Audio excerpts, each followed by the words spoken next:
Olá para você, leitor da revista Praia Vermelha, que me assiste agora. Vou me apresentar, meu nome é Charles Toniolo, eu sou assistente social, sou professor da Escola de Serviço Social da Universidade Federal do Rio de Janeiro. Estou muito feliz aqui com a iniciativa do projeto Conexão Praia Vermelha de fazer uma divulgação dos conteúdos que são publicados na revista, ligado ao programa de pós-graduação em Serviço Social da UFRJ, também material audiovisual. Eu fui convidado para falar sobre um texto que não é um texto de minha autoria, mas que eu publiquei, foi publicado na edição número 29 da revista Praia Vermelha, volume 2, número 29, volume 2 da revista Praia Vermelha de 2019. E que é um texto que na verdade é uma tradução de um capítulo de um livro original em inglês, intitulado Global Social Work in a Political Context, ou seja, serviço social global num contexto político. Radical Perspectives, o subtítulo, Perspectivas Radicais, de autoria dos professores Vasilios e Ioaquimides, que é da Grécia, Ian Ferguson e Michael Lavalette. Eu tive a oportunidade de ter contato com esse texto no momento em que eu estava fazendo o meu doutorado sanduíche, eu fazia doutorado em Serviço Social na PUC São Paulo, e tive a oportunidade de fazer 6 meses do programa da CAPES de doutorado sanduíche no Reino Unido, na Universidade de Essex, orientado lá pelo professor Vasilios Ioaquimides. Isso aconteceu no segundo semestre do ano de 2018, quando o Brasil vivenciava um processo eleitoral absolutamente atípico, porque a gente via um ascenso enorme de ideias de extrema-direita, de ideias fascistas, de ideias reacionárias, ganhando volume no debate público, no debate político brasileiro, e certamente repercutindo no serviço social como uma profissão que vive e que desenvolve suas atividades na sociedade brasileira. Ao me deparar com esse texto, com esse livro, e especialmente com esse capítulo, que fala sobre a participação do serviço social em processos ditatoriais, no nazismo, em regimes fascistas, no colonialismo, e como o serviço social, a partir de uma herança conservadora e reacionária, como ele foi convocado e como ele deu respostas que legitimavam essas práticas autoritárias e em alguns aspectos até genocidas, isso me impactou demais, porque eu sentia a importância e o risco que a gente estava correndo no Brasil de que essas ideias fossem cada vez mais ganhando capilaridade entre assistentes sociais brasileiros. Na verdade, naquele momento a gente já vinha percebendo que alguns assistentes sociais estavam aderindo a esse tipo de discurso, mas que isso não era tão estranho à história da profissão, porque é uma profissão que surge do caldo conservador, é uma profissão que surge de um movimento antimoderno, de um anticapitalismo romântico, e que acaba se convertendo num conservadorismo ao próprio capitalismo e podendo ser capturado por regimes autoritários, uma vez que o capitalismo também, em determinados momentos históricos, se vale desse tipo de regime político para garantir a sua reprodução ampliada. Então, nesse momento que eu me deparo com esse texto, eu vou pesquisar essas experiências que aconteceram nesses países, que estão relatadas de forma brutal no texto original, e vendo como determinados discursos que eram reproduzidos por esses regimes, que eram produzidos por esses regimes e muitas das vezes reproduzidos pelo serviço social, estavam presentes naquele contexto político do Brasil de 2018. E aí naquele momento eu fiz, né, solicitei autorização ao meu professor orientador, o professor Vasílios, a quem agradeço sempre por ter recebido e por ter autorizado, porque ele falou, ele entendeu o momento histórico que o Brasil vivenciava naquele momento. Ele falou: se você acha que isso de algum modo pode ajudar, é claro que eu autorizo, né? E aí nesse primeiro momento, né, a gente apresenta uma nota do tradutor, começa o texto com uma nota do tradutor de minha autoria, falando dessas motivações da tradução, né? No primeiro momento ela foi publicada informalmente em redes sociais, em forma de PDF, mas posteriormente eu submeti à apreciação do Conselho Editorial da revista Praia Vermelha e que foi aprovado. Então ele está disponível, né, também sob a forma de um artigo científico, que é a natureza original dele. São histórias muito impactantes, né, como vocês vão ter a oportunidade de ler, né? Um serviço social sintonizado com a ideologia nazista, né? Na Alemanha, por exemplo, tem relatos, né, de como o serviço social ele era convocado para ajudar na reprodução de uma ideia de raça pura, produzida por uma concepção de família, que é a concepção da família nuclear burguesa, onde homens e mulheres têm papéis sociais muito bem definidos e que não podem ser alterados, né? E que essa pureza da raça também pressupunha uma pureza moral, né? E de como o serviço social ajudava a mapear famílias que fugiam desse padrão de pureza moral e físico, né?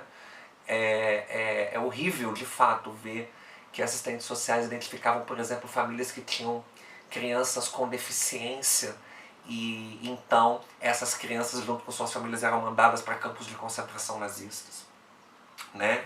Levando a eugenia à máxima consequência, né? Também nesse texto mostra a atuação do serviço social muito ligado à Igreja Católica durante a ditadura franquista na Espanha, onde o Estado, né, sequestrava crianças, tirava crianças de militantes de esquerda, de militantes oposicionistas ao regime fascista, né, e legitimado por um discurso da Igreja Católica de que o ambiente familiar em adultos de esquerda não era apropriado para crianças porque quem fosse de esquerda sofria de algum tipo de doença mental, né, por conta das posições políticas que defendiam.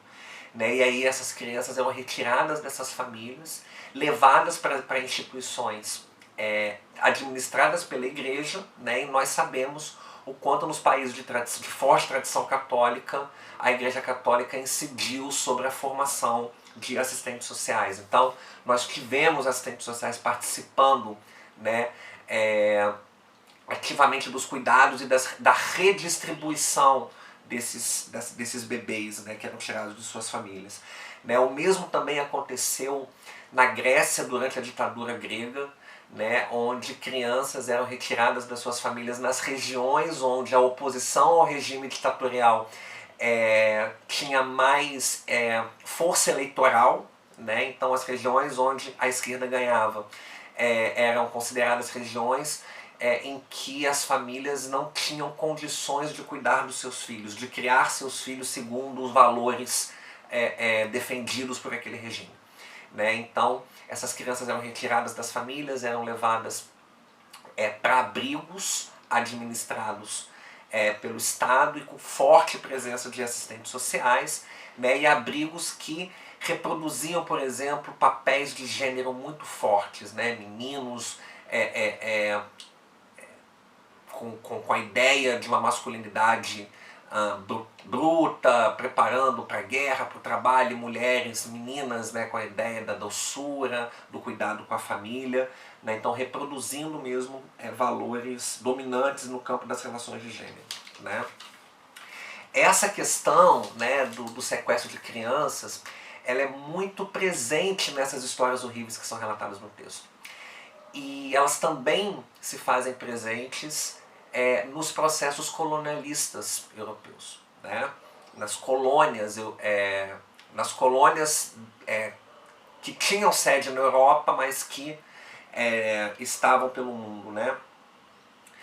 E aí mostra o quanto o darwinismo social, né, o quanto o racismo científico foi utilizado pelo serviço social como, ainda que não explicitamente, né, mas ele foi utilizado para se pensar políticas públicas, né, e dentro dessas políticas públicas o serviço social ajudando a planejar e a executá-las mediante essas ideias provenientes do darwinismo social e do racismo científico, né?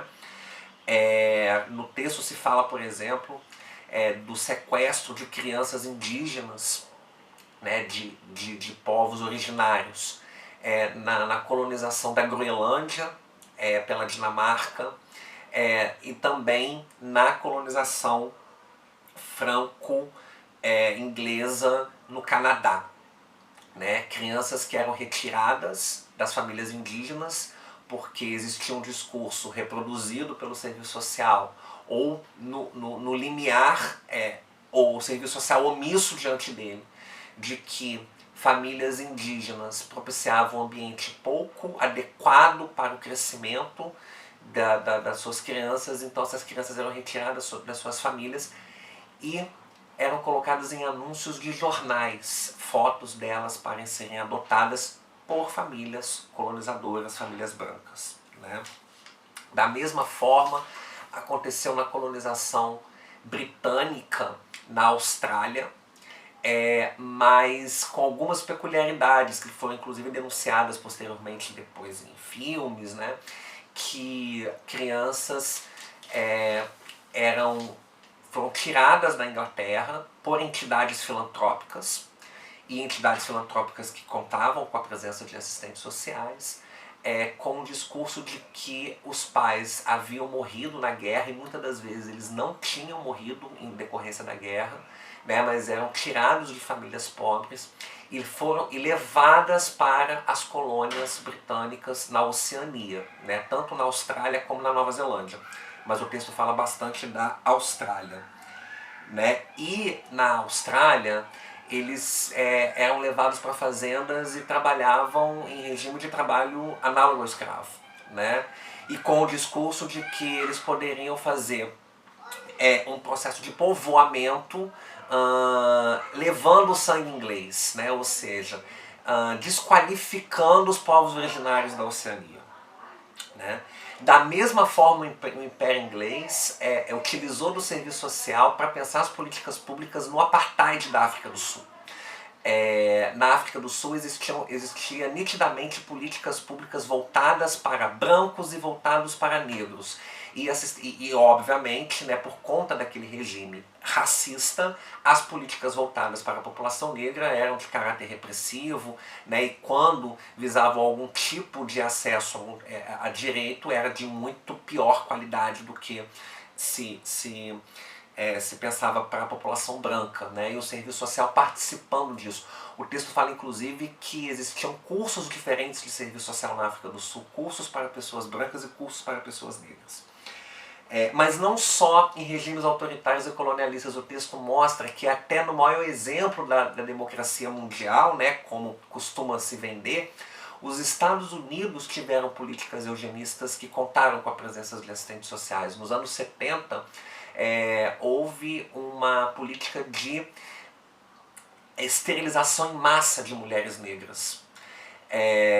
E as famílias eram mapeadas, eram identificadas, famílias que eram consideradas desajustadas, né, na linguagem típica do serviço social dos Estados Unidos, eram mapeadas, né, identificadas por assistentes sociais para que essa esterilização em massa acontecesse, muitas das vezes a revelia das mulheres, né? Então eu acho que é um texto que falava muito do cenário de 2018, né, mas hoje, quando esse vídeo está sendo produzido, também fala muito do cenário de 2022, né? Hoje é dia 2 de setembro de 2022, nós estamos no meio de um novo processo eleitoral, onde essas questões não só continuam presentes no debate público, mas se aprofundaram nos últimos 4 anos, né?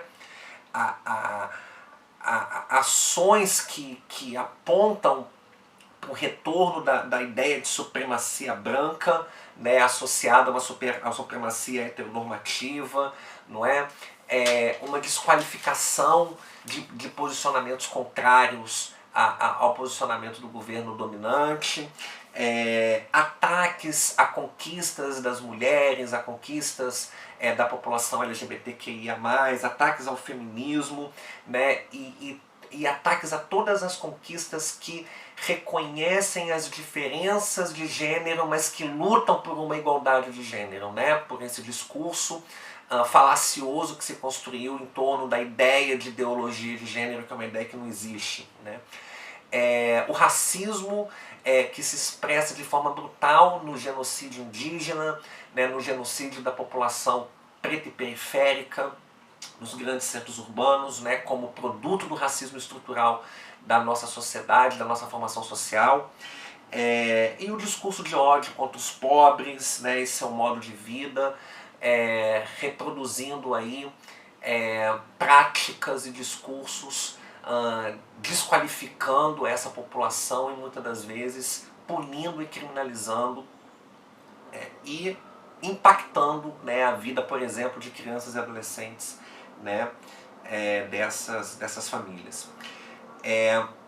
Isso é muito importante, eu continuo achando que é um texto muito atual, porque ele fala, né, de tendências que estão postas na nossa sociedade e que podem se tornar, se já não vem se tornando, tendências entre assistentes sociais, né? Uma profissão que no Brasil ousou afirmar princípios éticos emancipatórios, né? Ousou falar na construção de uma nova sociedade, mas que guarda no seu DNA e guarda nas requisições que recebe das instituições uma forte característica conservadora, né? E que pode estar, muitas das vezes, embasando práticas profissionais por esse Brasil afora, né? E o texto, acho que mostra pra gente as consequências terríveis que isso pode trazer para a defesa dos princípios éticos que nós defendemos e, sobretudo,